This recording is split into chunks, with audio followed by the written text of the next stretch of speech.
حسین بن منصور حلاج سن 858 میں ایران کے شہر طور میں پیدا ہوئے۔ والد کپڑا بناتے تھے، جس کی وجہ سے نسبت حلاج پڑ گئی۔ 12 برس کی عمر میں قرآن حفظ کر لیا۔ بچپن ہی سے آیات کے باطنی معنی تلاش کرنے کا شوق تھا۔ سن 897 میں دوسرا حج کرنے کے بعد بحری جہاز کے ذریعے ہندوستان کا سفر اختیار کیا۔ ہندوستان میں انہوں نے ملتان اور منصورہ کا سفر کیا۔ بغداد واپسی پر آپ پہ جادو، افسوں ترازی اور جنات سے رابطے کے الزامات لگے۔ گلیوں بازاروں میں والہانہ انداز میں اشعار پڑھتے اور خدا سے عشق کا اظہار کرتے۔ خود کھانا کھلانے کی بجائے اپنے سیاہ رنگ کا کتا اس کو کھانا کھلایا کرتے تھے، جس کو وہ اپنا نفس کہا کرتے تھے۔ اسی دوران ایک دن صوفی بزرگ شبلی کے دروازے پر دستک دی۔ جب شبلی نے پوچھا کون ہے، تو جواب میں یہ مشہور فقرہ کہا، انا الحق۔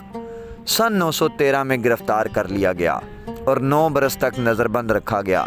نظر بندی کے دوران کتاب التواسین مکمل کی۔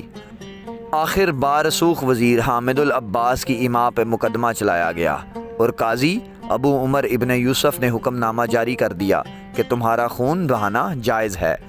25 مارچ سن 922 کی رات کو قید خانے میں ابن خفیف آ کر ملے اور پوچھا، عشق کیا ہے؟ حلاج نے جواب دیا، کل خود دیکھ لینا۔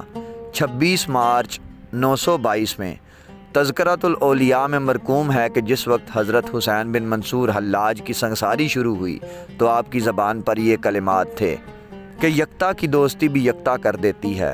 حلاج کے کان ناک کاٹ دیے گئے اور اس کے آخری کلام کے بعد اس کی زبان کاٹ دی گئی۔ پھر نماز شام کے وقت اس کا سر تن سے جدا کر دیا گیا۔ ایک اور روایت جو کچھ یوں ہے کہ حلاج نے اپنے دونوں کٹے ہوئے خون آلود بازو اپنے چہرے پر ملے اور ان کا چہرہ خون سے دہکنے لگا۔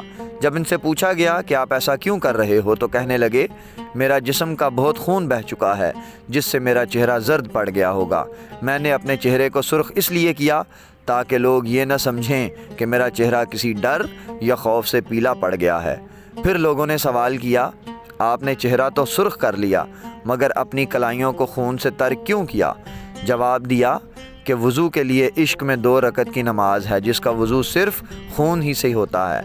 جب منصور کے ہاتھ پاؤں بازو کاٹے جا چکے تھے اور آنکھیں نکال دی گئی تھیں اور جلاد نے ان کی زبان کاٹنے کے لیے اپنا ہاتھ بڑھایا تو منصور نے کہا، ٹھہر، ایک بات کہہ لوں۔ آسمان کی طرف منہ اٹھا کے بولے، یا الہی، اس تکلیف پر جو یہ مجھ پر تیرے لیے روا رکھتے ہیں انہیں محروم نہ رکھنا، میں تیرے دیدار کے لیے آ رہا ہوں۔ اب جلاد نے حامد کے کہنے پر اس کا سر کاٹنے کے لیے اپنا ہاتھ اٹھایا۔ ساتھ ہی حلاج نے یہ کلمات ادا کیے، واجد کے لیے اتنا کافی ہے کہ وہ تیرے ساتھ ایک ہو جائے، میں تیرے دیدار کو آ رہا ہوں۔ حلاج کا کٹا ہوا سر نیچے آن گرا اور اس کے جسم کو تیل سے تر کر دیا گیا اور پھر آگ لگا دی گئی۔ خاکستر کو ایک مینار سے دریائے دجلہ میں پھینک دیا گیا۔ علامہ حضرت زکریا قزوینی لکھتے ہیں، جب انہیں پھانسی دینے کے لیے لے جانے لگے تو انہوں نے ایک حاجب کو بلایا اور کہا، جب مجھے جلایا جانے لگے تو دجلہ کا پانی چڑھنا شروع ہو جائے گا اور قریب ہوگا کہ پانی بغداد کو غرق کر دے۔ جب تم یہ منظر دیکھو تو میری راکھ پانی میں ڈال دینا تاکہ پانی ساکت ہو جائے۔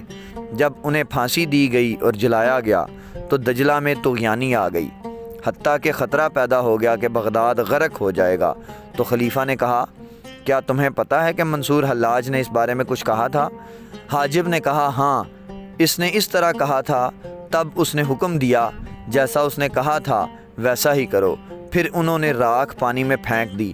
پانی کی سطح پر وہ راکھ اس طرح اکٹھی ہو گئی کہ اللہ لکھا ہوا نظر آتا تھا اور پانی ساکت ہو گیا۔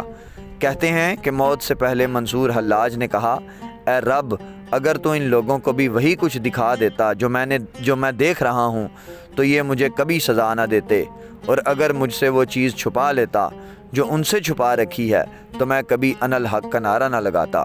حسین بن منصور حلاج جب دار پہ چڑھائے گئے تو ان کا آخری کلام یہ تھا، محب کے لیے یہ کتنا خوشی کا مقام ہے کہ اپنی ہستی کو راہ محبت میں فنا کر دے اور نفس کا اختیار محبوب کے پانے میں صرف کر کے خود کو فنا کر دے۔ کشف المحجوب